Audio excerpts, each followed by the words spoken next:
Hello and welcome to the Gooner Talk. We're back again with you guys for another show and another episode of our tactical breakdown series in which we look at the players that Arsenal could, should, maybe will, and fingers crossed, hopefully will be signing for the Arsenal this summer. We're still being very patient here at Arsenal, trying to wait and see if we'll sign anyone.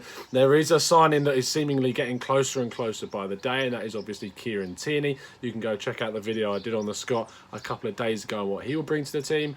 And we're also looking at the players in which could be integrated into the team that we already have at the club coming back from loan deals, like yesterday's video on Callum Chambers, so please go and check that out. But we're back to the regular scheduled viewing of tactical breakdowns of players that we're rumoured to be signing. I'm going to have a look at a player that I'm very much familiar with from his time in Spain, being my neck of the woods for the players that I know most about.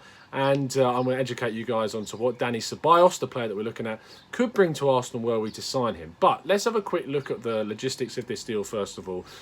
It's looking at the region of about £40 million, which if you look at it on the outside is extremely high amount of money, especially considering that Arsenal supposedly don't really have any sort of money to be able to throw around willy-nilly, and a fee of 40 million, you can't really say that as being, that makes a lot of sense for Arsenal. Now, the player himself does make a lot of sense for Arsenal. It really does. And let's get into the video. But before I do, please like and subscribe if you're new around here with those notifications turned on, and keep putting in that comment section below your thoughts on what the show's like. Thank you ever so much for the compliments we've been getting, and thank you ever so much for the positivity and your obviously tactical breakdowns yourself. There's some very knowledgeable people out there, and I try and reply to as many of them as I possibly can.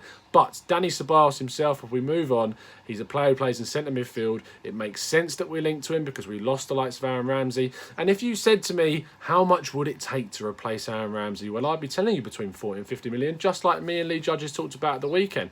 And he is a player that can do that job. He's a player that can provide for us in a centre midfield role, and it's unsurprising that we've got linked to him. As I said, the only surprising thing is the fee that's being quoted. Now, he's signed for Real Madrid from Real Betis for around 16 million euros at the time, and hasn't really gone on to be a regular player in both Zinedine Zidane's side and Solari, and also, of course, Julian Lopetegui for the brief stint that he was at the club.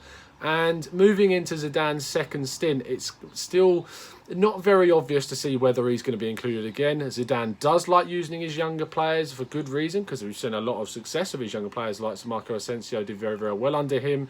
And he started using players like Reguilon towards the end of last season and giving them minutes.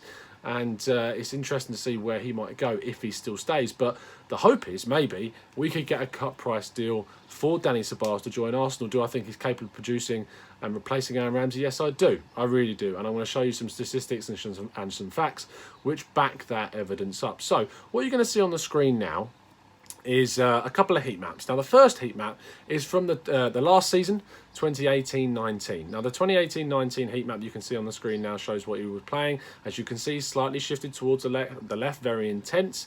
And now what you're going to see on the other side of the screen is the 2016-17 season, in which it was his last season for Real Betis before he made his move. Still very similar position, just a little bit less intense and not being used as much in terms of his Real Madrid time. Used a lot more in his Real Betis days because he was sort of the talismanic figure in that centre midfield that really drove the team forwards.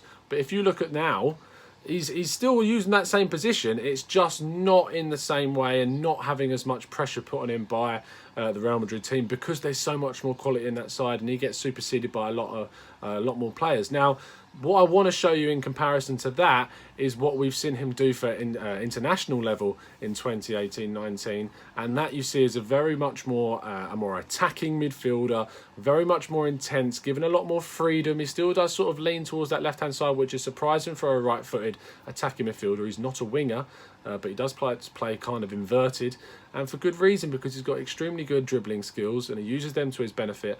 And there's differences between his time at Real Betis and his time at Real Madrid. Now, when he was at Real Betis, he was allowed a lot of freedom. As I said, he was a talismanic figure and he was able to express himself a lot. Moving to Real Madrid, a lot more pressure, a lot more rigidness in the type of coaching and what his role is dictated to be, and he just didn't get that same sort of freedom. And then at Spain's international level, especially in the under-21s, he is then again given that freedom, and it's that freedom that he needs to be able to flourish. Now, whether he was to come to Arsenal, do I think he would flourish and be given the freedom? I'm not quite sure. I think that Aaron Ramsey was given a lot of freedom, and if he was to be given the same amount of Aaron Ramsey was, then yes, Dani Ceballos can definitely flourish. But let's get into some of the stats and I'll show you what I'm talking about. So, in terms of his position, you saw the heat maps, but if we link that into his attacking sense, I've taken the statistics from 2016-17 and 2018-19 to see his last season at Real Betis compared to his most recent season at Real Madrid.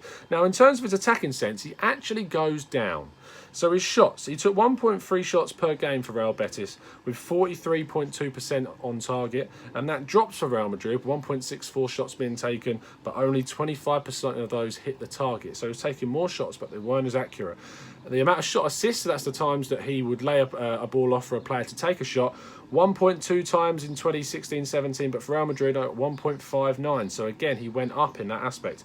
Crosses goes down again. 1.27 crosses for Real Betis, 33.3% success rate, but only 0.73 crosses being made each game. That's probably more because of the more centralised position that he plays for Real Madrid, and only 25% of the crosses he did make were hitting the target. His dribbles went down, which was surprising considering he was given more. Obviously, he had a lot more quality around him, a lot more space given to him.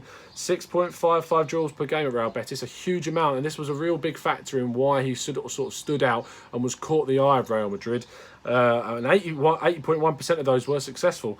Nearly half have dropped. He's nearly dropped to half the amount of dribbles, 3.46 dribbles per game, with 77.6 of those bringing success. So it's dropped. His success rate has dropped as well. Is that down to pressure? Is that down to the fact that he's playing around more players? He feels putting a lot of emphasis on him to try and take the ball forward, and he's not the talismanic figure that he was. Maybe he's more inclined to lay the pass off, and he just isn't having that much freedom on the pitch. I think that's probably where it falls into. But in terms of progressive runs, this just compounds it further. 1.62 being done for Real Betis, but two per game being made for Real Madrid last season. So he actually made more progressive runs, but his dribbling just wasn't there. He was making the runs, and you can see it from the amount of times he actually receives the ball, it goes up because of those progressive runs. He's being looked upon, which I actually found surprising. If we go on to his passing stats, the amount of times he received the ball, 29.24 times per game he received the ball for Real Betis, with 54.34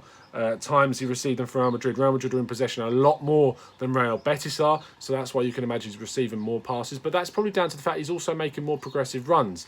It's the passing where he really comes into his own. 47.43 with an 81.1% success rate of his passes at Real Betis, and that shot up 69 passes per game and a 93.6% success rate in his passing, which is fantastic. Long passes are even better. He didn't make as many for Real Madrid, but his accuracy is higher, as you can see on the screen there. 58% accuracy for Real Betis, 83% long passing accuracy. That's really brilliant passing from that midfield.